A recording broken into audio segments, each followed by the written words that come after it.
Sir एक problem और जो है वो ज़्यादा बढ़ रही है मेल्स के अंदर कि सेक्स के बाद ना पेनिस में जलन होती है जब डिस्चार्ज होने के बाद ना, ये बहुत ज़्यादा कॉमन होती जा रही है प्रॉब्लम। ये क्यों हो रही है?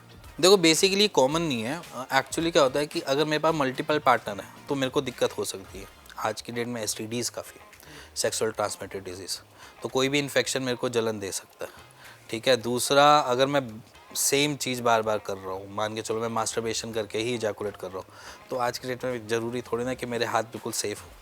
इतनी बड़ी अभी पैंडेमिक गया है तो वहाँ पर तो सिर्फ चलते उठते ही इन्फेक्शन हो रहे थे। हाँ। तो इन्फेक्शन होने के कोई सोर्स अलग नहीं होता, सोर्स हमारे हैंड भी हो सकता है। अच्छा। तो और साथ ही अगर मल्टीपल पार्टनर है वो दिक्कत दे सकते हैं। दूसरा क्या होता है कि जब भी हम इस मोमेंट पे होते हैं या जलन वाले मोमेंट पे होते हैं तो कुछ ना कुछ पीछे इम्पैक्ट कुछ और हुआ होता है। जैसे मान लो कभी कोई वेसल फट गई या कुछ किडनी स्टोन निकला हो या फिर यूरिन पास किया, जैसे मैंने नॉर्मल पास किया उसमें जलन हो गई, उसके बाद इजैकुलेशन के बाद पेन हो रहा है, तो ये सारी चीज़ें तभी होती है। अदरवाइज़ ऐसा नहीं है कि कोई उससे इशू है या कोई प्रॉब्लम आएगी, ऐसा नहीं होता। सर एक सवाल और है, आमतौर पर जैसा भी आपने कहा ना मल्टीपल अगर रिलेशन बनाते हैं तभी प्रॉब्लम आती है। कुछ लड़कों को ये भी इश्यूज रहते हैं कि यार जब वो मल्टीपल रिलेशनशिप में रहते हैं कि इस गर्लफ्रेंड के साथ अगर मैं इंटीमेट होता हूँ तो यार मेरा ठीक रहता है सब कुछ, अगर मैं दूसरे के साथ हूँ तो यार मेरी टाइमिंग में प्रॉब्लम आ जाती है और मेरा से अच्छे से हो नहीं पाता, परफॉर्मेंस नहीं दे पाता मैं उसके साथ, लेकिन दूसरे के साथ कर रहा हूँ मैं एकदम ठीक कर पाता हूँ। तो ऐसा क्यों होता है? ये इफेक्ट कहाँ पर है? देखो सबसे बढ़िया चीज़ है कि आप अपनी बॉडी को किसके लिए कितना रेडी कर रहे हो। अच्छा। ठीक है। एक्चुअली क्या होता है कि हम अपने हर एक मूवमेंट को ना किसी तरीके से प्लान आउट करते हैं और सभी में करते हैं, चाहे वो फीमेल हो चाहे वो मेल हो।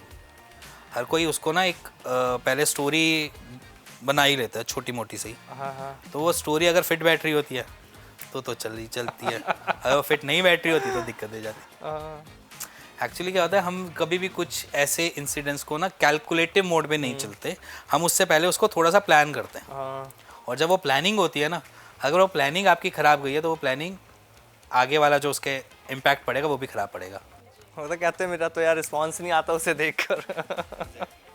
भाई बेसिकली क्या होता है कि हमारे जो सिग्नल्स दे रहा है ना वो हमारा दे रहा है ब्रेन को। जो चीज़ समझ में आ गई ना तभी आपका शरीर रेडी हो सकता है।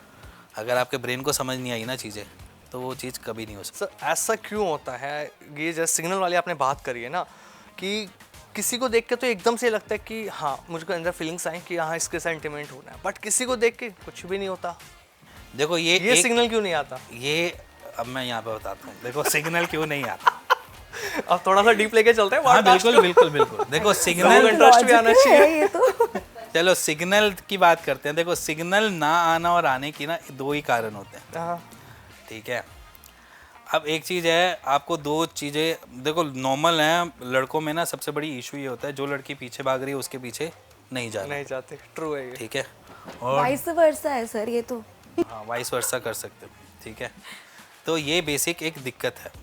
तो जब आपको कोई फीमेल आपके साथ है, आपके हर एक पार्ट पे है, वो फीमेल कभी समझ नहीं आएगी आपको, क्योंकि वो ऐवे ही लगेगी चल रहा है कोई नहीं ऐसे मिल नहीं रहा ना, बस सारी चीज़ें उससे आपकी पूरी हो रही है। और अगर आपकी एक पर्टिकुलर एक उससे फील आती है तो उसके पीछे आपका एक रीज़न होता है कि सबसे पहले आपने उसमें क्या चीज़ पसंद करी। कोई एक पर्टिकुलर चीज़ ही होती है जिसको देखकर आपको मन करता है कि इससे बात करो। चाहे उसकी लुक्स हो सकती है, चाहे वो उसका बॉडी हो सकती है, चाहे वो उसके हेयर हो सकते हैं, कुछ भी हो सकता है। तो फर्स्ट इंप्रेशन हमेशा लास्ट इंप्रेशन होता है।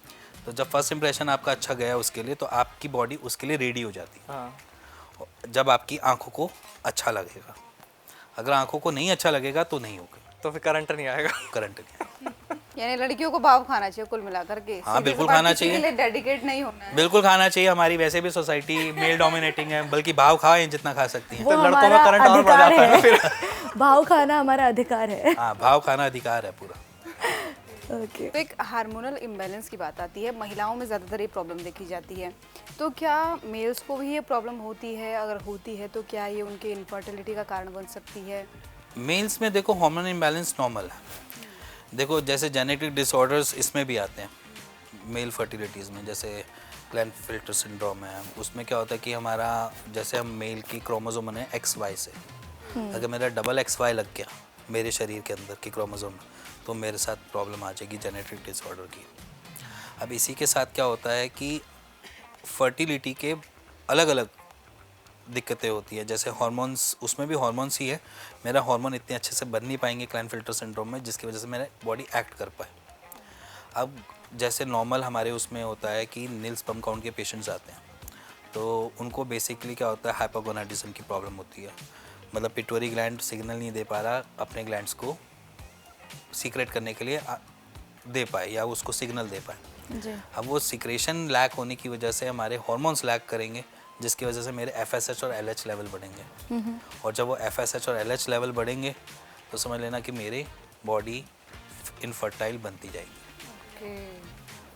तो ये बहुत सारे हैं। अब उसमें स्ट्रेस भी आ जाता है, अगर मैं डिप्रेस्ड हूँ, परेशान हूँ, तो मेरी बॉडी अलग तरीके से परफॉर्म करना चालू करेगी, और जब वो अलग तरीके से परफॉर्म करने की कोशिश करेगी तो मेरा पिट्यूटरी ग्लैंड सिग्नल ढंग से नहीं भेज पाएगा। वो कहेगा पहले मैं शरीर को बचाऊंगा, फिर उसके बाद सेक्सुअल लाइफ को देखेंगे। और जब उसने ऐसा सोचना चालू कर दिया ना, तो वो डिप्रेशन तो लंबा खींचता रहता है, उसके साथ हमारी सेक्सुअल लाइफ भी खराब होती है। एक और बहुत ही कॉमन क्वेश्चन है, कुछ प्रोडक्ट आते हैं मार्केट में वॉश के लिए, चाहे फीमेल्स के लिए चाहे मेल्स के लिए, तो क्या वो भी इनफर्टिलिटी का कारण हो सकते हैं या वो हेल्प करते हैं नहीं, क्लीनिंग में? क्योंकि ऐसा- कई सारे डॉक्टर कहते हैं कि यूज़ नहीं करना चाहिए, ये प्रोडक्ट ठीक नहीं है। देखो बेसिकली आप देखो उस सोप में क्या यूज़ कर रहे हो। बेसिकली ज़्यादातर मेरे ख्याल से उससे बने हुए होते हैं, उनके सल्फेट से, जिसकी वजह से लेदर क्रिएट हो, या ज़्यादा से ज़्यादा वो थोड़े एसिडिक होते हैं, जैसे pH लेवल कंट्रोलर होते हैं, बिल्कुल। ठीक है, जैसे फीमेल्स में यूज़ करते हैं। तो मेरे हिसाब से क्या रिक्वायरमेंट, आज तक हमें ऐसा इश्यूज़ नहीं हुए, राइट। ठीक है। और अब हमें को इशू क्यों हो जाएंगे? क्या इन्फेक्शन बहुत ज़्यादा बढ़ गए क्या? ऐसा तो नहीं हुआ। हाँ चलो माना कि कोविड गया, तो ऐसा तो नहीं हुआ कि इन्फेक्शन बढ़ गए बहुत सारा।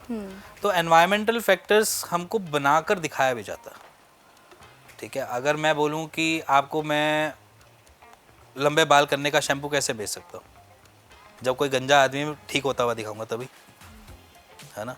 तो सेम उसी तरीके से सबको प्रोडक्ट को अपने सेल्फ भी करना है। तो हम ये कहते हैं कि आप जितना नेचुरली अपनी बॉडी को रख सकते हो इतना रखो, क्योंकि बेसिक नेचर ही है जो आपको हर चीज़ से प्रिजर्व कर सकती है।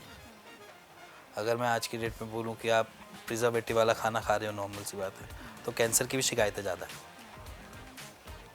अगर आप कीड़े का मारा हुआ खाना खा लोगे, जिस पे कीड़ा लगा हुआ है, वो खाना आपके लिए ज़्यादा बेटर है एज़ कम्पेयर टू उससे।